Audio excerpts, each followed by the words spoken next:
Harrien artean bizi gara. Milaka daude gure inguruan. Naturalak, gizakiak emandakoak, txikiak, handiak, pizuak, arinak, tente direnak, eroriak, batzuk aspalditik daude hor. Beste batzuk aldiz duela gutxi kokatuak. Haien kokapenak ere desberdinak dira. Batzuk bidean aurkitzen ditugu, beste batzuk itsas bazterrean, beste batzuk mendian.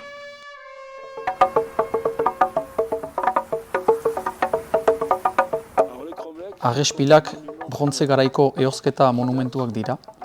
Hau da, 15.000 urte Kristo aintzinekoak.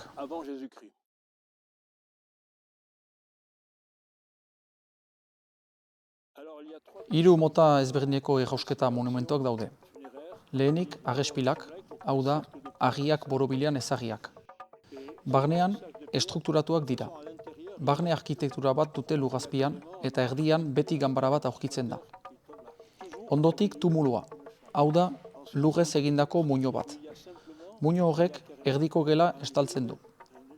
Azkenik, tumulu arrespila, hau da, tumulu bat gehi arrespila. Hiru monumentuek esanahi eta funtzio berdina dute.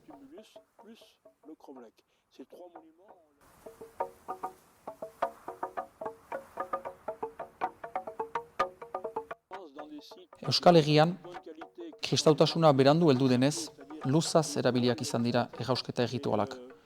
Gutxi gora bera, erdi aroa hasi arte.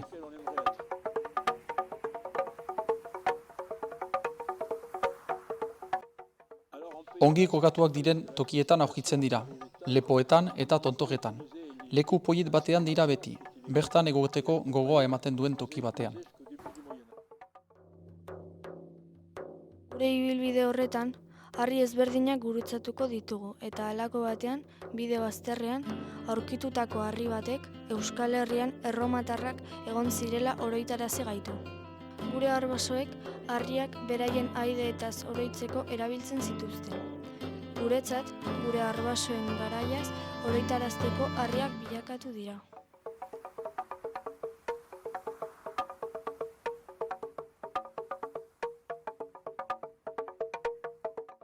Nire ustez, bi fasetan izan zen erromatarren kolonizazio hori.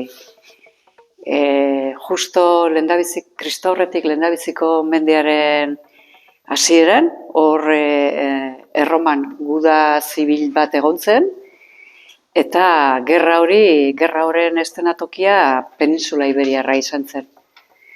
Eta adibidez, Iruña segurazki lehen fase horretan sortu zen. Eta bigarrena Augustoren garaian.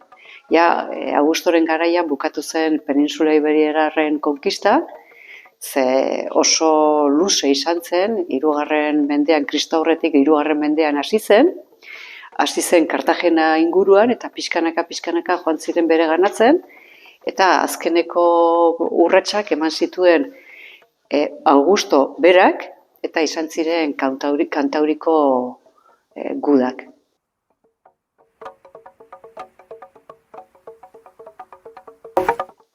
Beraientzat bertako leinuen izenak kategarriak ziren, mingarriak ziren. Tarduan, joan ziren pixka bat asmatzen.